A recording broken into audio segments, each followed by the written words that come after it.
Hello আমার sweet cute বন্ধুরা, কেমন আছো তোমরা? নিশ্চয় আমার গল্প শুনে শুনে খুব সুখ নিচ্ছ আর আনন্দে আছো, তাই না?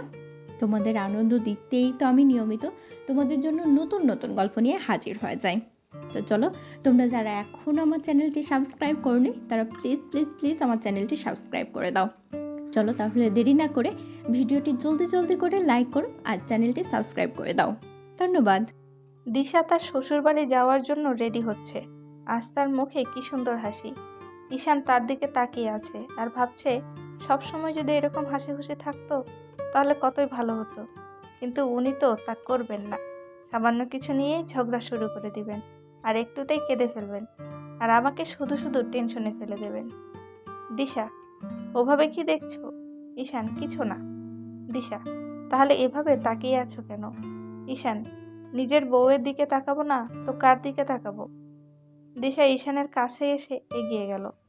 এরপর তাকে বিছানা থেকে টেনে নিচে নামালো। ঈশান, কি করছো? পড়ে যাবো তো। দিশা, কয়টা বাজে দেখেছ? তাড়াতাড়ি রেডি হয়ে নাও। এই বলে সে বাহিরে চলে গেল। ঈশান দেখতে পেল মেঝেতে তার ফোন পড়ে আছে। এতক্ষণে তার মনে হলো বাড়ির কথা। একটা ফোনও করা হলো না বাড়িতে। ঈশান ফোনটা তুলে দেখতে লাগলো আর বলল, এই মেয়েটার একটুও মায়া মমতা নেই। কিভাবে এত দামি একটা ফোন ভেঙে ফেললো? দিশা ঠিক তখনই আবার রুমে এলো। কি হলো? রেডি হবে কখন? এই তো হচ্ছি, কিন্তু তার আগে বলো, তুমি যে রাগ করে ফোনটা ভেঙে ফেললে, এখন আবার নতুন একটা ফোন কিনতে টাকা লাগবে না? দিশা কোনো উত্তর দিল না। সে নিচ মুখ হয়ে থাকলো। ঈশান দিশাকে তার পাশে এনে বসালো আর বলল, আমাকে কঠোর হতে বাধ্য করো না দিশা। একবার যদি আমার মনে রাগ ঢুকে যায়, আমি যদি কঠোর হই, তাহলে কিন্তু তোমার আর রেহাই নেই। তখন আমার পিছে পিছে ঘুরলেও আর কোনো ভালোবাসা খুঁজে পাবে না। তাই আমি যেমন আছি তেমনই থাকতে দাও। কিন্তু তোমাকে নিজেকে পরিবর্তন করতে হবে। তুমি শুধু আমার ভালোবাসাই দেখেছো, আমার রাগ অভিমান এগুলো এখনো দেখোনি। এবার তো ছাড় দিলাম, কিন্তু পরবর্তীতে আর মাফ করব না। দিশা সেই কথা শুনে কেঁদে ফেলল। ঈশান, কি হলো এটা? আমি কি কাদার কথা বললাম? চোখে কি পানি লেগেই থাকে? ঈশান দিশার চোখের পানি মুছে দিল আর বলল, আজকে অনেক বেশি সুন্দর লাগছে তোমাকে। দিশা রাগান্বিত চোখে ঈশানের দিকে তাকালো। ঈশান, সত্যি বলছি, আর সকালবেলা ওই মুখের হাসিটা একদম পাগল করে দিচ্ছিল আমাকে। সবসময় সেরকম ভাবেই হাসবে। দিশা চুপচাপ ঈশানের কথা শুনছে। ঈশান দিশাকে তার কোলের ভেতরে নিল আর বলল, মাঝে মাঝে তোমার কি হয়? এত খারাপ ব্যবহার করো যা ভাষায় প্রকাশ করা যায় না। কেন এরকম করো? এখন থেকে রাগটা একটু কন্ট্রোলে আনতে হবে।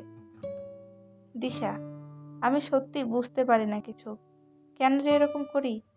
ঈশান, বাসায় তো যাচ্ছ, কিন্তু মা যদি বকাবকি করে খবরদার তর্ক করবে না, মনে থাকবে? দিশা ঈশানকে জড়িয়ে ধরল আর বলল, মনে থাকবে। কিন্তু আমার খুব ভয় করছে, মা বাবা যে কি কি বলে, ওনারা তো আজ আমার কান ঝালাপালা করে দেবে।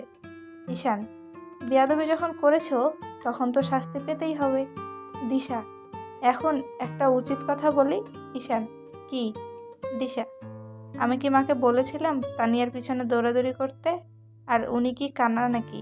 কার পিছনে দৌড়াচ্ছেন, কাকে মারছেন তা একবারের জন্য দেখেননি? আগে যাচাই করে নেবেন না?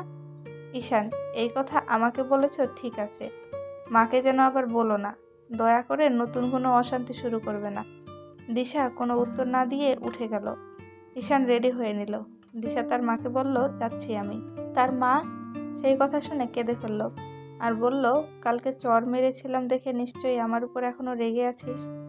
দিশা চুপচাপভাবে দাঁড়িয়ে আছে। মা, কি হলো? কথা বলছিস না কেন?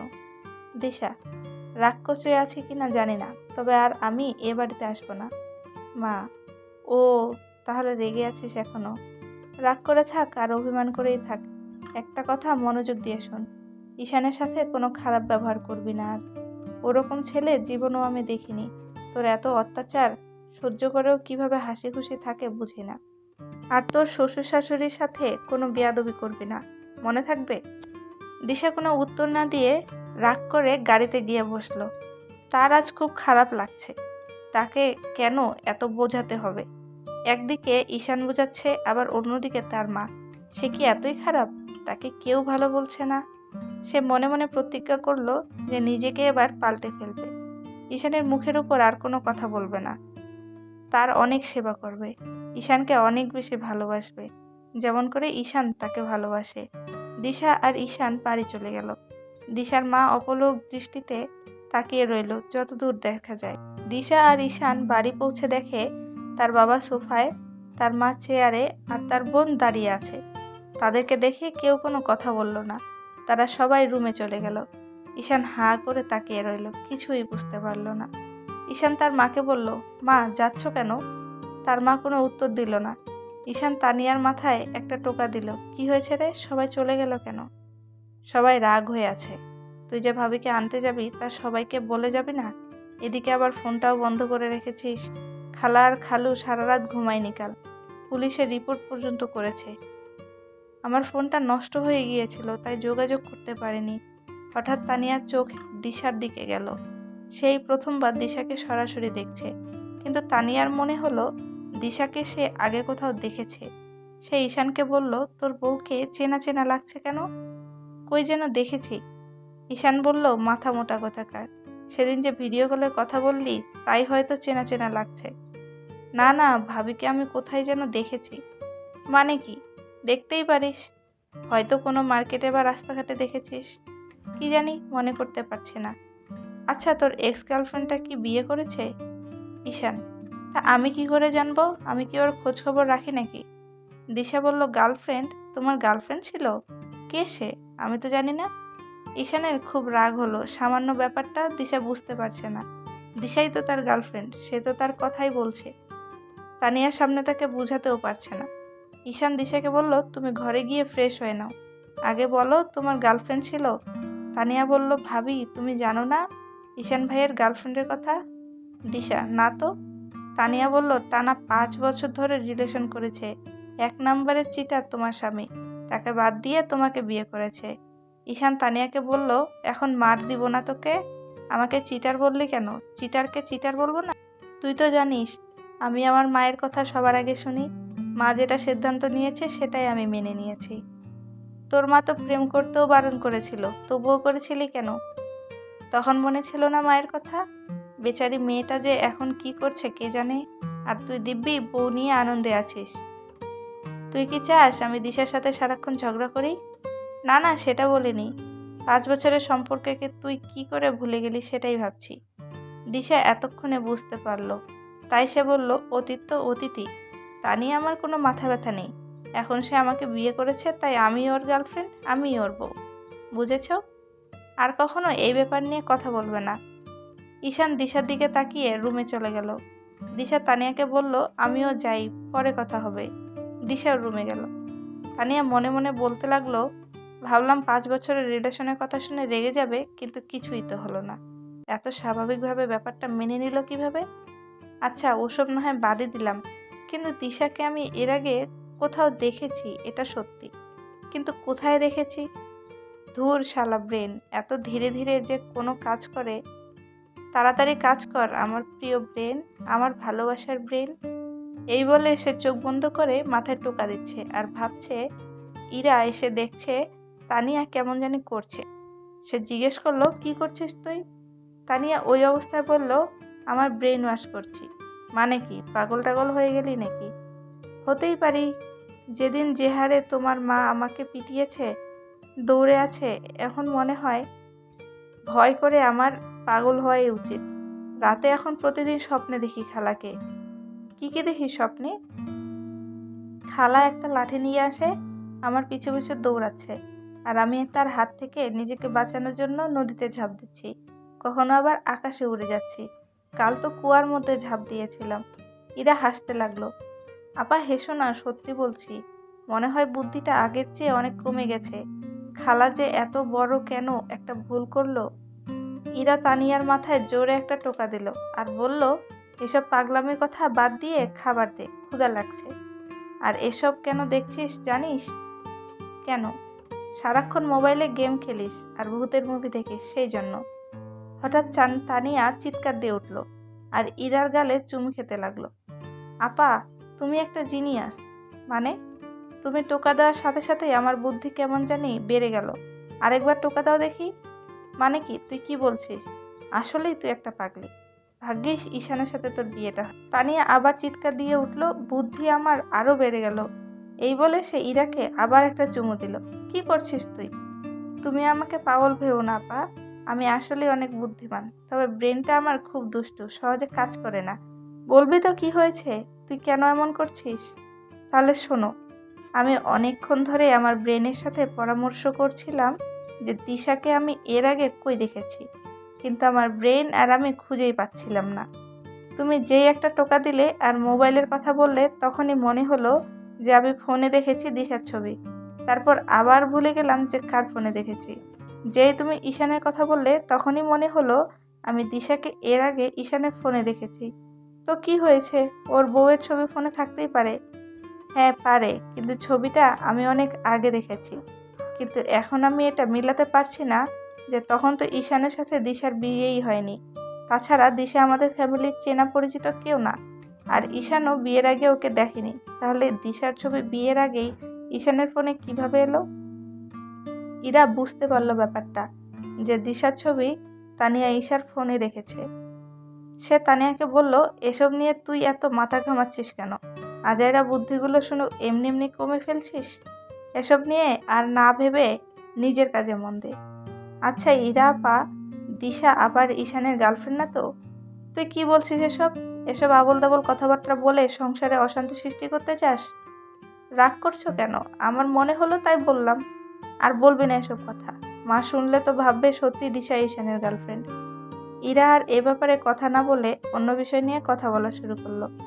দিশার রুমে যেতে ঈশানকে বলল, এই মাথা মোটা, তোমার বুদ্ধি তো দেখছি তানিয়ার থেকেও কম।